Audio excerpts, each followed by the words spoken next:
શું તમે ટેટ 2026 ની તૈયારી કરી રહ્યા છો? શું તમારે શિક્ષક બનવું છે? ગવર્મેન્ટ સ્કૂલમાં કે પ્રાઇવેટ સ્કૂલમાં? જો તમે શિક્ષક બનો છો, ટેટની એક્ઝામ ક્લિયર કરો છો, તો તમને સ્ટાર્ટિંગ સેલેરી કેટલી મળશે? અને ટેટની એક્ઝામમાં ટોટલ કેટલા પેપર હોય છે એ તમને ખબર છે?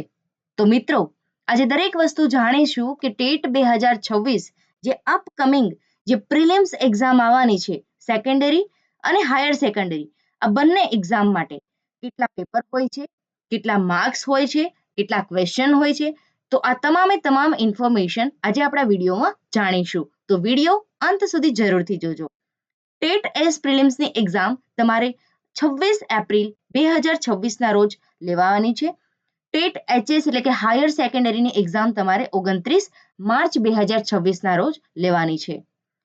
તો મિત્રો, આજે આપણે જાણીએ કે ટેટ એક્ઝામ 2026 ની કમ્પ્લીટ ઇન્ફોર્મેશન આ વિડીયોની અંદર જાણીશું. ટેટ એટલે શું? સૌથી પહેલો પ્રશ્ન છે, ટેટ એટલે શું? તો ટીચર એપ્ટિટ્યુડ ટેસ્ટ, શિક્ષણ અભિયોગ્યતા કસોટી, કે જે પરીક્ષા જે વિદ્યાર્થીને એક સપનું છે કે આગળ જઈને શિક્ષક બનવું છે સ્કૂલની અંદર, તો એ વિદ્યાર્થીને ટેટ એક્ઝામ આપવાની હોય છે. હવે વાત કરીએ કે ટેટના પણ બે પ્રકાર હોય છે. એક હોય છે સેકન્ડરી અને એક હોય છે હાયર સેકન્ડરી. સેકન્ડરી એટલે કે 9 થી લઈને 10 ધોરણ સુધી તમે માધ્યમિક શાળાના શિક્ષક બની શકો છો, જેને ટેટ સેકન્ડરી કહેવામાં આવે છે. જ્યારે હાયર સેકન્ડરીની અંદર તમે 11મું અને 12મું ધોરણ એટલે કે ઉચ્ચતર માધ્યમિક શાળાના શિક્ષક તમે કહેવાઓ છો, જેને આપણે ટેટ હાયર સેકન્ડરી એટલે કે એચએસ કહીએ છીએ. હવે વાત કરીએ કે ટેટ એસ અને ટેટ એચએસ, આ બંનેનું ક્વોલિફિકેશન કેટલું જોઈએ? જો તમારે બંનેના શિક્ષક બનવું હોય, તમારી પાસે ડિગ્રી હોય, તો કઈ ડિગ્રીમાં કયા શિક્ષક બની શકાય? જો તમારે સેકન્ડરીમાં શિક્ષક બનવું છે, તો તમારે ગ્રેજ્યુએશન પ્લસ બીએડ ડિગ્રી હોવી ફરજિયાત છે. જો તમારે ઉચ્ચતર માધ્યમિક એટલે કે હાયર સેકન્ડરીમાં જવું છે, તો તમારે post graduate plus B Ed compulsory હોય છે. એજ લિમિટની વાત કરીએ તો અપ ટુ 44 યર તક તમે એપ્લાય કરી શકો છો. સિલેક્શન જર્નીની વાત કરીએ તો ટોટલ 3 સ્ટેજમાં એક્ઝામ હોય છે. પહેલી હોય છે પ્રિલિમ્સ, બીજી હોય છે મેન્સ અને ત્રીજું તમારા મેરિટ લિસ્ટ ઉપર આધારિત હોય છે. પ્રિલિમ્સની અંદર સ્ક્રીનિંગ ટેસ્ટ હોય છે, જેમાં તમારે 200 માર્ક્સના એમસીક્યુ હોય છે, જે 200 માર્ક્સની ટોટલ તમારી એક્ઝામ હોય છે. મેન્સની વાત કરીએ એટલે કે ડિસ્ક્રિપ્ટિવ ટેસ્ટ હોય છે, જે લેખિત પરીક્ષામાં તમારે લખીને તમારા સબ્જેક્ટ સ્પેસિફિક અને પ્લસ લેંગ્વેજ બંનેનો તમારે રિટન બેઝડ એક્ઝામ હોય છે.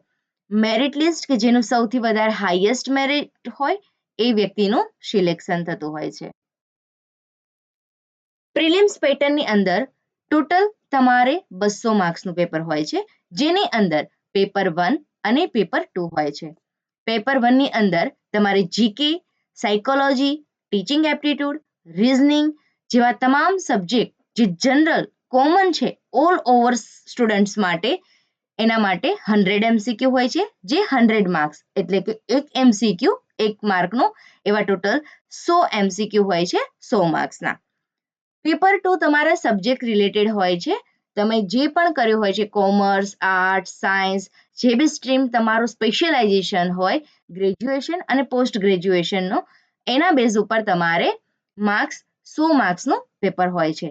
ટોટલ વાત કરીએ તો પેપર 1 અને પેપર 2 ના ટોટલ તમારે 200 માર્કની એક્ઝામ હોય છે. હવે વાત કરીએ કે ડિસ્ક્રિપ્ટિવ એક્ઝામ એટલે કે મેન્સ એક્ઝામ. જ્યારે લેખિત પરીક્ષા આવે તો એમાં પણ ટોટલ 2 પેપર હોય છે. એક ગુજરાતી અને ઇંગ્લિશ લેંગ્વેજ સ્કિલનો અને બીજું તમારા કન્ટેન્ટ મેથોડોલોજી એટલે કે સબ્જેક્ટ સ્પેસિફિક હોય છે. તમે અત્યારે હાલ કોમર્સ કરી રહ્યા હોય તો કોમર્સ રિલેટેડ તમારું લેખિત પરીક્ષા હોય છે. બીજી વસ્તુ કે પ્રિલિમ્સની અંદર નેગેટિવ માર્કિંગ હોય છે, એટલે કે -0.25 માર્ક્સ તમારે કપાય છે એક ક્વેશ્ચન ખોટો પડે તો. તો એના માટે તમારે ધ્યાનથી પ્રશ્ન વાંચીને આન્સર આપવાનો હોય છે. પ્રિલિમ્સ પેપરનું વેઇટેજ કેટલું હોય છે? તો જીકે કરંટ અફેર્સ તમારે 20 માર્કનું પૂછાતું હોય છે. ટીચિંગ એપ્ટિટ્યુડ તમારે 35 માર્કનું હોય છે. સાયકોલોજી પેડાગોજી તમારે 35 માર્કનું હોય છે. લોજિકલ રીઝનિંગ તમારું 10 માર્કનું હોય છે. કોમર્સ સ્ટ્રીમ સ્પેશિયલાઇઝેશનની વાત કરીએ તો તમે 11-12 ધોરણમાં જે પણ કોમર્સ રિલેટેડ ભણ્યા છો પ્લસ ગ્રેજ્યુએશનમાં જેટલા પણ સબ્જેક્ટ ભણ્યા છો એ બધાનું કોમ્બિનેશન એક સબ્જેક્ટ સ્પેશિયલાઇઝેશન પેપર બને છે, જેની અંદર accountancy, organisation of commerce, economics એટલે કે નામાના મૂળ તત્વો, વાણિજ્ય વ્યવસ્થા અને અર્થશાસ્ત્ર પર તમારે ખાસ ધ્યાન આપવાનું છે કે જેમાંથી સૌથી વધારે ને વધારે ક્વેશ્ચનો પૂછાતા હોય છે. ક્વોલિફિકેશન એન્ડ મેરિટની વાત કરીએ તો તમારે 50% કરતાં વધારે પણ તમારું મેરિટ હોવું જોઈએ પાસ થવા માટેનું. ત્યારબાદ જ તમારું સિલેક્શન નક્કી હોય છે.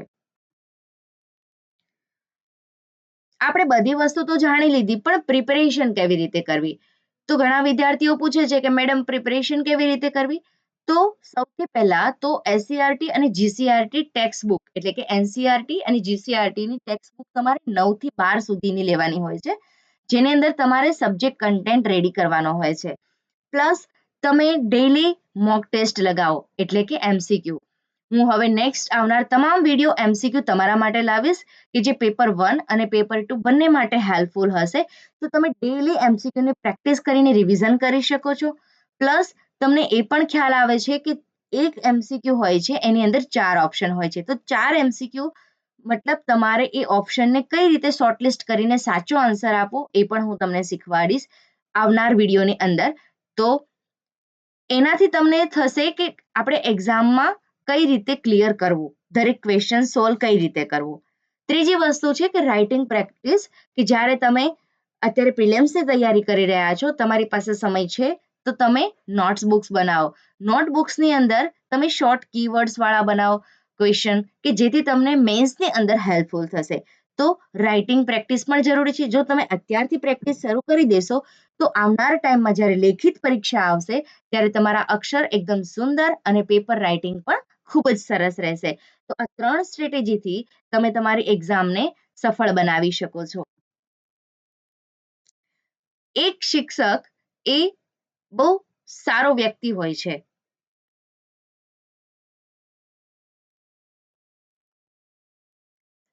તો જો તમને આ વિડીયો ગમ્યો હોય તો વિડીયોને લાઈક કરો, શેર કરો અને સબસ્ક્રાઇબ કરવાનું ભૂલતા નહીં. આવનાર વિડીયોની અંદર હું 20 એમસીક્યુ એ જનરલ પેપરના લઈને આવીશ, તો વિડીયો જરૂરથી જોજો. ધન્યવાદ.